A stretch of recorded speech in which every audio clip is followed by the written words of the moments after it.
Hello and welcome to this week's Liminal Tarot. This will be Liminal Tarot for the week of July 17 through the 23rd, 2022. Now this week, the decks that I am using are the Golden Dawn Tarot. I am using the Shadowland Lenormand deck. I'm using the Essential Oil Oracle deck, Voices of the Dark Mothers, the Dark Goddess Oracle, the Tarot of Spirit, and also the Antarian Oracle. So if you're not familiar with the way that I do readings, I usually like to do, I can do 1 3-card spread, but I always like to look at the influences of other spreads and other types of systems, just because I feel like it elucidates or confirms the messages that we see in the initial reading. So let's begin with the actual tarot itself. So in the Golden Dawn deck, we have 3 cards. We have Death, we have the Fool, and then we have the Princess of Pentacles. Now, this to me, this is the messages here are pretty clear, because Death has to do with transformation, with letting go, with things that are have outlived their usefulness and now need to change. And the Fool, it literally has to do with new beginnings. It's either the beginning or the end of the deck, depending on how you want to look at it. But it's the 0 card, and it represents often taking risks, moving out in new directions that you've not experienced before, that you've not moved in. So, there's a clear message here that the old way of doing things, we're finding that, repeating the same patterns and trying to do the same thing is just not working. It's time to move on to something else. Now, our 3rd card here is the Princess of Pentacles. So the Princess of Pentacles, that's sort of the binding to earth, if you will.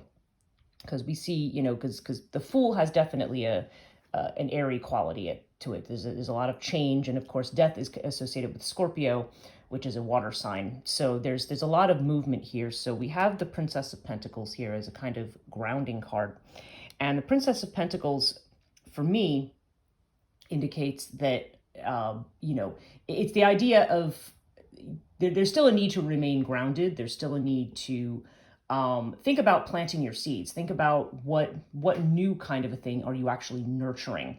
Because to me, Princess of Pentacles often has to do with the birth of something new, or creating or gestating something new. While at the same time, being Earth, it's a very practical sense to it. So there's a sense that you are nurturing and growing something, and this may mean that letting go of certain things and perhaps taking some risks. So, and again, in the final analysis, you're also talking about something manifested, something very concrete, because Earth has to do with, that which is tangible, which is real, in a sensory kind of a sense. So, we see a clear message here that we need to remain grounded, and we need to be, focus on, growing whatever seeds we've planted.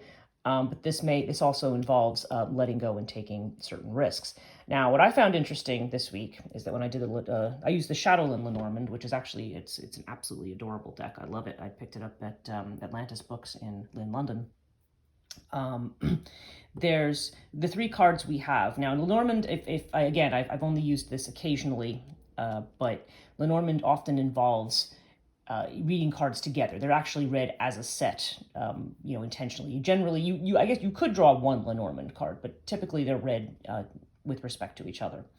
So we have the Coffin, we have the Stork, and then we have the Garden. Okay. So again, the message to this actually seems quite similar to the message over here, because Coffin has to do obviously with death, with what needs to be let go of, but then Stork has to do with new beginnings. We think of the stork with babies, right? So there's this idea of of some kind of a new start, of something that's making some kind of loss, or getting rid of something that paves the way for something new. Now, Garden has to do with that which is public. Okay, so Garden is connected to public gatherings, social community. It's the idea of kind of getting out there and being in the world, which again, you could see a parallel and to some degree over here with the idea that you are because garden, of course, have to be with being in nature as well, right? So it's this idea of making a new start that is out there, that is about growing, that is more about community, perhaps, rather than trying to do everything on your own. So there's a sense of, not only starting over, but of expanding your horizons. This is not about keeping, obviously we have our personal boundaries, but it's also about, participating and expanding as well. So interesting juxtaposition between the two of these. Now, we see this theme continually carried out. I'm going to start over here with the Dark Goddess Oracle. We have the Pele card, and Pele, the Hawaiian volcano goddess, the card here is transformation. And transformation, again, the message is quite similar. It's the idea of it's time to let go of something. It's time to move on to the next thing, to burn up and get rid of what no longer is appropriate to who you are or what's holding you back. And the Eight of Wind, which is pulled from the Tarot of the Spirit, Eight of Wind has to do with obstacles, and specifically in this one, it can indicate, the presence of external obstacles. But, typically speaking, there's still work that we can do within. There's still ways in which we can find a way out of that. In the typical Eight of Swords, you see the woman who's usually she's usually standing among all these swords, and she looks like she's bound and blindfolded, but she actually you see that her arms are actually quite free. She's actually free to do something, but she can't see the way forward, and she feels that she's stuck.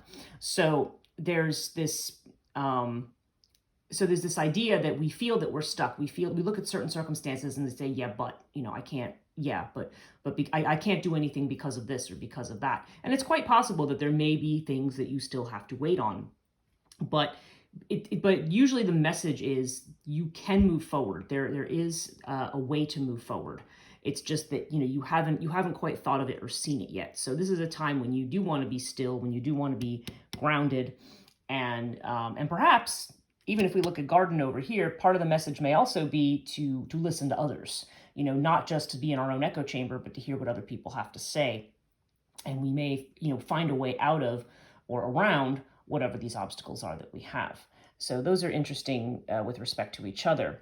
Now, the two cards over here, the Essential Oil Oracle, is the Worthy card. So the trigger statement is I am ashamed, and the true statement is I am cherished.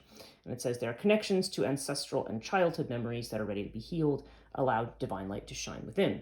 So again, there's this idea of the past, healing the past, and not even so much letting go of the past. What I find interesting about this card and then the Aradia card from Voices of the Dark Mothers is Aradia has to do with you see the book here. It has to do with the book that you've written, the book of your own life, of your own past, the one that you've that you've written for yourself. So there's a sense over here of remembering, to honor what you have in the past or what you may have done or what you may have accomplished. But that there is time. This is time to do a kind of a rewrite, or to and to not simply play out old ancestral patterns that we see over here that may make us feel, again, they may make us feel that limitation that we see over here. This idea that yes, but I can't. I'm not worthy, or I'm not able to, I'm not good enough. I'm, whatever we tell ourselves that makes us stop doing, what we need to do to have the courage to move forward. These are all reminders that, yes, you can move forward. And there is a way to do it, but a way that seems to be involved in, listening, participating with others, listening to others, and also just being silent and listening to some degree to yourself. And the Princess of Pentacles for me over here too has a certain element of the Empress card. There is this idea of creating, of being creative, of doing something new. Now, the last card I have is from the Antarian Oracle, and it's the Place Next Door card. Place Next Door has to do with literally with the idea of expanding your horizons, getting outside your comfort zone, getting outside of your, again, as I say, your echo chamber or your typical routine, because it usually has to do with either traveling or with taking a course or just doing something that's different that puts you into this new space. So there's this idea here that that you want to embark on something new, you want to learn something new or broaden your experience in some way.